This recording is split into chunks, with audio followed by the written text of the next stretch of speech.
Lo lógico en este caso es que lo manden para la cárcel. Imposible que no. Paula, buenas noches. ¿Usted qué sabe? ¿Lo mandan a la cárcel o qué está pidiendo la defensa de Jonier? Pues la defensa de Johnny Real lo que está pidiendo es que lo mantengan detenido en el búnker de la Fiscalía, si es esa la decisión que toma la juez, después de privarlo de su libertad mientras afronta todo este proceso, porque lo que dice la defensa es que él está amenazado, que su vida corre peligro, que tiene amenazas después de que se conociera todo lo que pasó con Mauricio Leal. Tremendo caso. Doctor Belisario Balbuena, psicólogo forense y experto en perfil criminal. Buenas noches, bienvenido a Redma Noticias.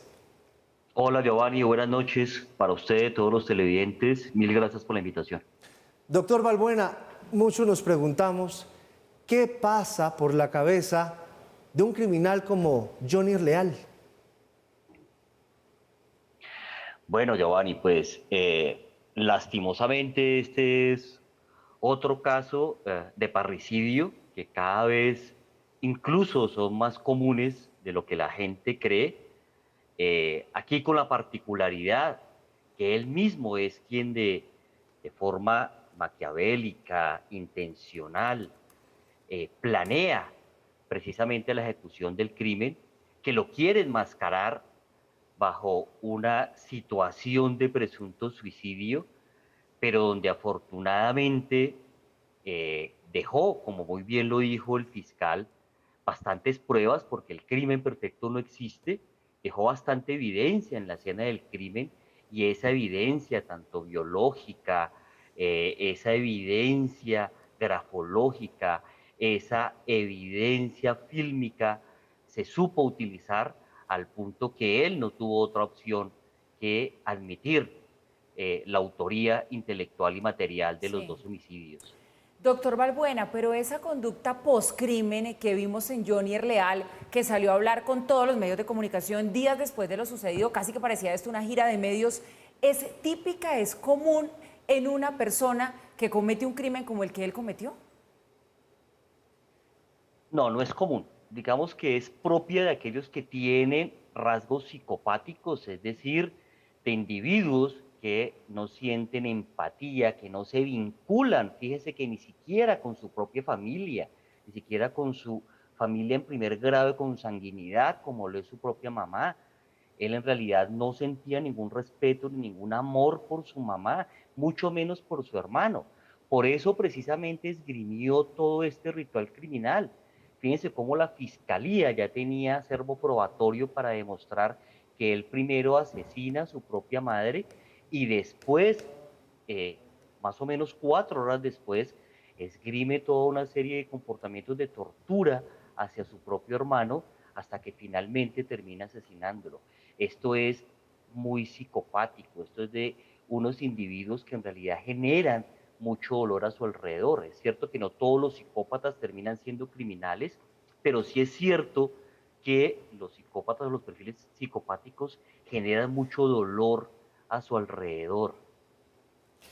Doctor Balbuena, un psicópata de estos es así porque tiene una enfermedad mental o por circunstancias que lo llevan a tener ese tipo de odios.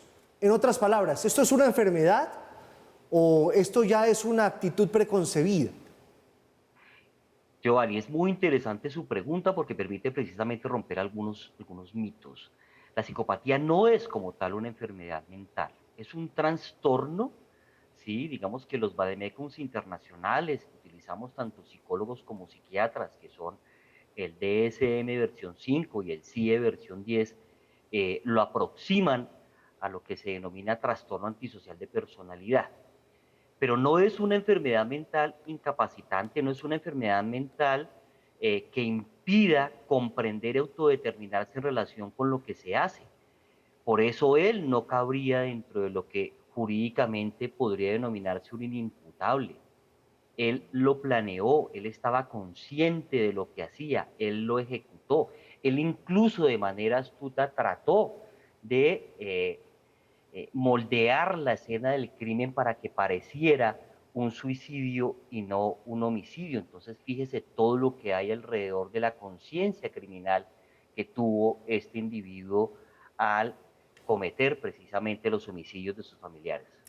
Doctor Balbuena, sin duda, todo parecería indicar que buscaba Johnny Leal que esto pareciera un suicidio en primera instancia, pero de todas maneras se llama mucho la atención el crimen como tan obvio que planeó. Inmediatamente sucedieron los hechos, fíjese usted, que los ojos de la sospecha se voltearon hacia él.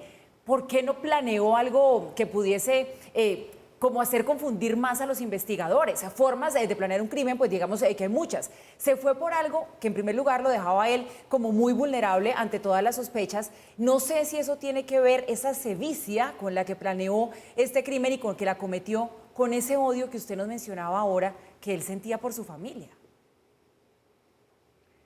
Mire, Paola, es muy interesante su pregunta por lo siguiente.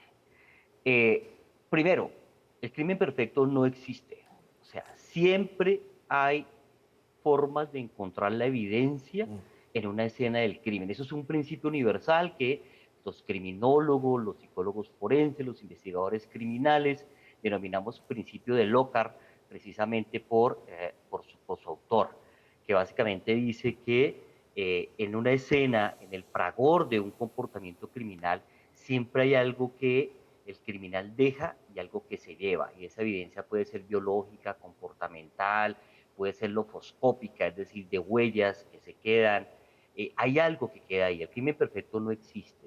Y él en realidad no tenía conciencia forense, que es algo que en la perfilación criminológica analizamos en el sentido de la astucia que tiene precisamente el criminal para evitar ser descubierto, para evitar ser detectado.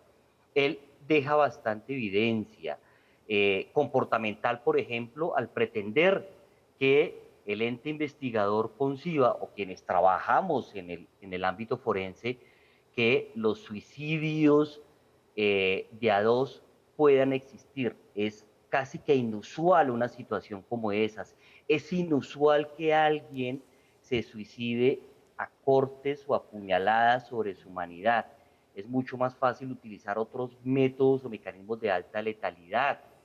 Es muy, casi que imposible que alguien tome su vida, se suicide sin haber tenido previamente comportamientos presuicidas.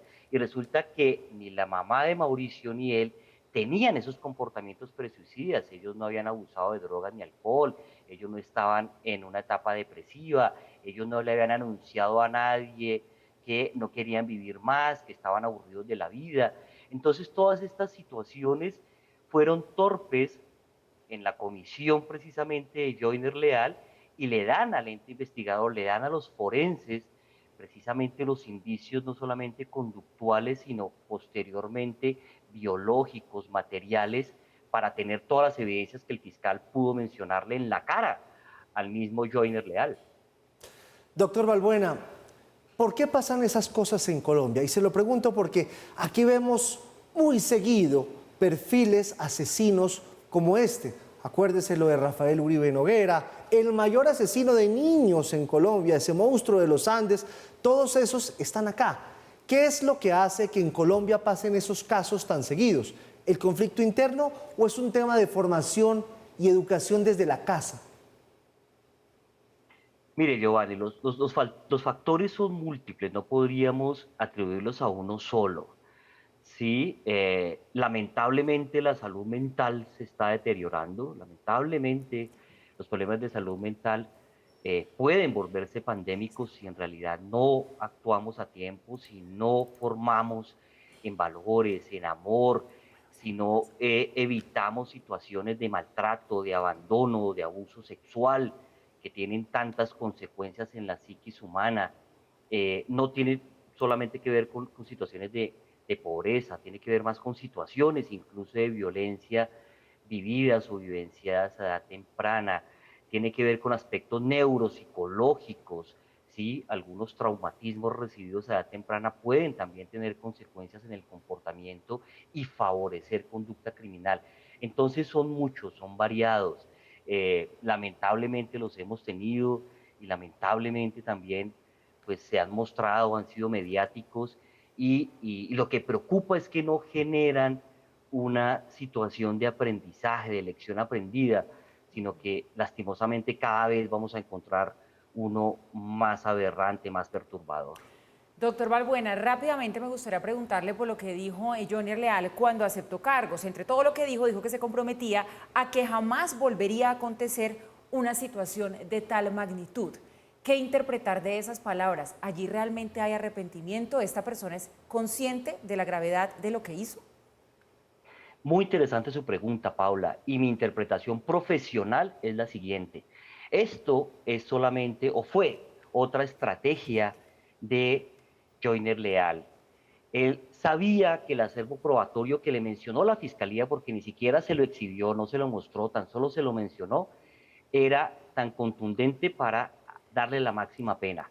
Por eso quiso aprovechar beneficios de la justicia, utilizarla a su favor con esta rebaja del 50%, y él sabe que cuando esté en prisión, si exhibe buen comportamiento, si utiliza inclusive sus habilidades como estilista, como peluquero, intramuralmente en prisión, vamos a suponer que lo trasladan a la Tramacúa, pues él allá va a seguir descontando precisamente tiempo de su condena y seguramente va a salir en 15 años o menos.